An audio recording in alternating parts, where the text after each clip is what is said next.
Tu savais que Shanzhou, à la base, c'était une marque qui était spécialisée dans les couteaux de cuisine. C'est une marque chinoise. Leurs couteaux de cuisine sont vraiment pas mal. Et depuis quelques années, ils ont commencé à développer un petit peu leurs couteaux d'extérieur. Ils m'ont envoyé un couteau gratuitement, deuxième modèle de couteau outdoor qu'ils ont sorti, à lame fixe bien sûr, et je vais le présenter dans cette vidéo.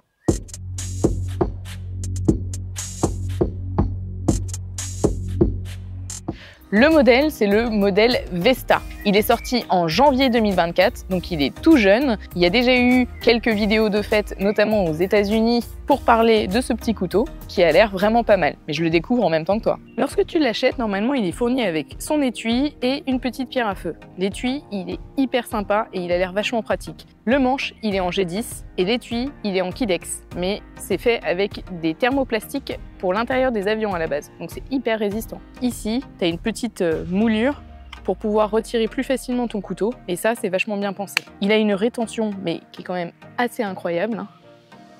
En plus de ça, il n'y a aucun jeu. Sinon, tu l'entendrais à la caméra et ça bougerait quoi. Ça ne bouge absolument pas. Là, pour le coup, l'étui, il est hyper résistant et il a l'air d'être sacrément bien tenir le couteau. Quand tu regardes de plus près l'étui, tu as deux vis ici qui te permettent à la fois de venir soit laisser cette petite encoche là pour pouvoir mettre la pierre à feu, soit la retirer. Parce que derrière, quand tu le retournes, ici, tu as un système d'accroche qui est vraiment hyper bien pensé. Déjà, là, je sais pas si tu vois bien à la caméra, tu as un système de verrouillage, ce qui fait que là, sur On, j'ai juste à appuyer pour l'ouvrir. Là, à l'intérieur, tu vois, il y a plusieurs emplacements, ce qui permet en fait de déplacer ces vis-là, donc celles que tu as vues ici, de les déplacer. Tu peux le mettre soit en position verticale, donc à la ceinture, soit en position horizontale. Et ça, c'est vraiment bien pensé. En plus, ici, tu as un espacement avec plusieurs trous qui te permet de régler cet espacement et en fait, ça va être l'espacement pour ta ceinture. Une fois que tu l'as accroché, tu viens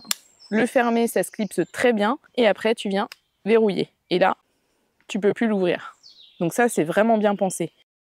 Tu as un trou pour pouvoir évacuer l'eau si jamais il y a de l'eau à rentrer dans ton étui. Bon, tu vas me dire, c'est assez classique, hein, les bons étuis, en général, ils y pensent. Mais c'est vrai que ça mérite quand même d'être précisé. À mon avis, il protège très très bien le couteau. Il est hyper bien moulé et tout. Non. Tu as la pierre à feu qui est déjà d'une bonne longueur et d'une bonne épaisseur. Et ça, c'est super important parce que tu as dû voir déjà dans les autres vidéos que plus la pierre à feu est petite et moins c'est pratique. Le petit support de pierre à feu, là, comme je t'ai dit, tu peux le mettre à l'intérieur grâce à ces deux vis-là, mais tu peux le mettre aussi au-dessus. Donc ça peut être pratique, ça dépend de ton utilisation. L'inconvénient peut-être de ce support-là, c'est que plus tu vas utiliser ta pierre à feu, plus elle va s'user, donc elle va se réduire. Et je ne sais pas si ça tiendra aussi bien par la suite dans ce petit support. Je t'avoue que je ne l'ai pas encore testé, donc je ne sais pas la qualité du ferrocérium qui a été utilisé pour créer cette pierre à feu. On verra bien.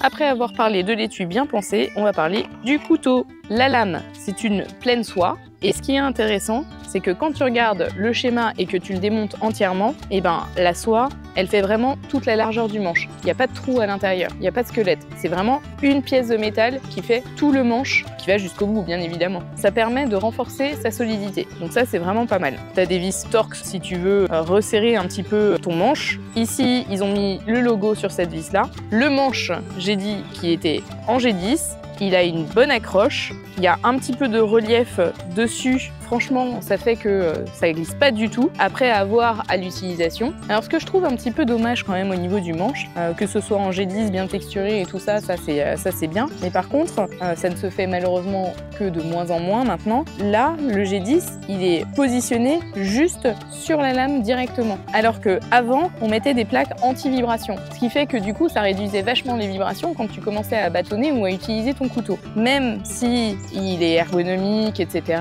peut-être que au bout d'un moment, quand tu bâtonnes beaucoup avec, tu vas avoir des petites tensions dans les mains à cause des vibrations. Ça aurait été mieux s'ils avaient mis justement ces petites plaques anti-vibration entre le G10 et puis la lame, de chaque côté, quoi. Ça, c'est un petit peu dommage. Mais bon, après, à voir à l'utilisation sur le long terme. Mais c'est vrai que ça, c'est un petit peu dommage, quoi.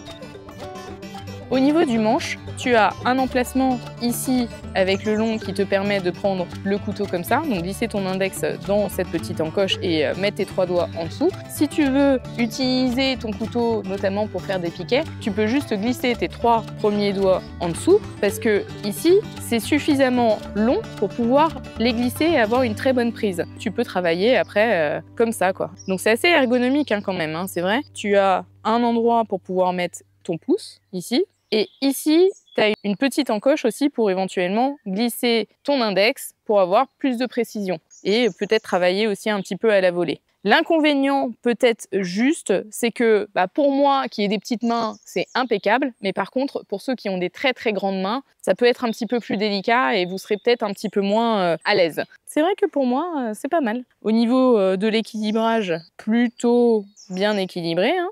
La lame est en D2 avec un revêtement tactique pour éviter justement les reflets du soleil. Ça permet aussi de réduire un petit peu l'oxydation. Alors si tu te poses la question, le revêtement il est en PVD. La dureté de l'acier, elle est évaluée entre 58 et 60 HRC. Donc ce qui est vraiment correct en termes de dureté d'acier. Surtout que je t'ai pas donné le prix et quand tu vas connaître le prix à la fin, tu vas être assez surpris.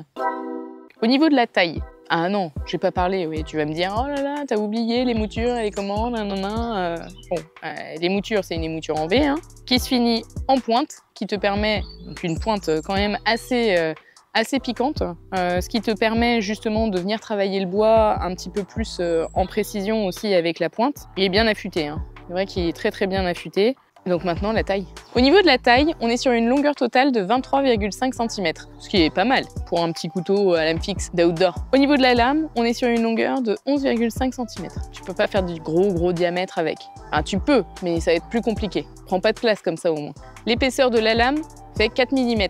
Alors t'inquiète pas, hein, je ferai une autre vidéo en test sur du bâtonnage, sur du travail du bois, de précision. Et puis bien sûr, je ferai une comparaison avec d'autres couteaux, comme par exemple avec le couteau Gerber. Ça peut être sympa, non? Qu'est-ce que t'en penses? Dis-le-moi en commentaire. Par contre, l'épaisseur du manche fait 16. Le poids total fait 340 grammes.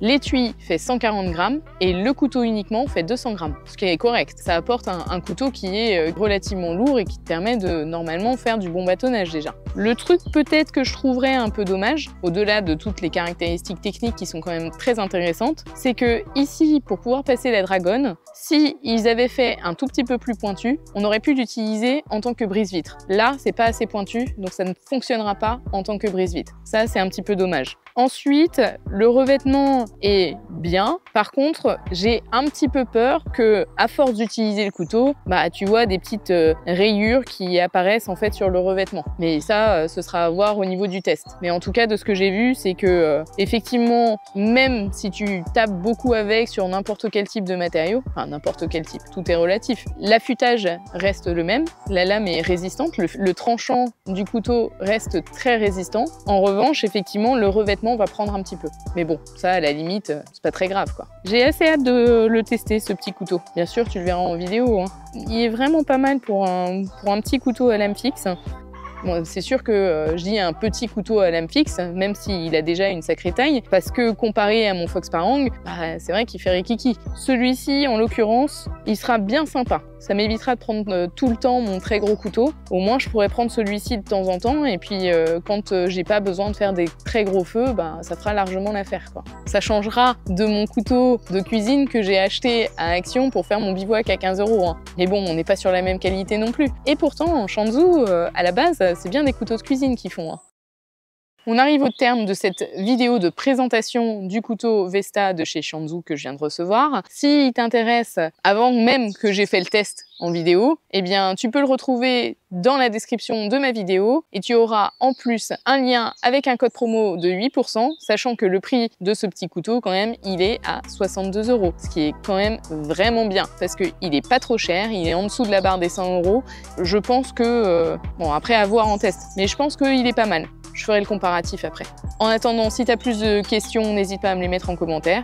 Et puis sinon, je te dis à la prochaine!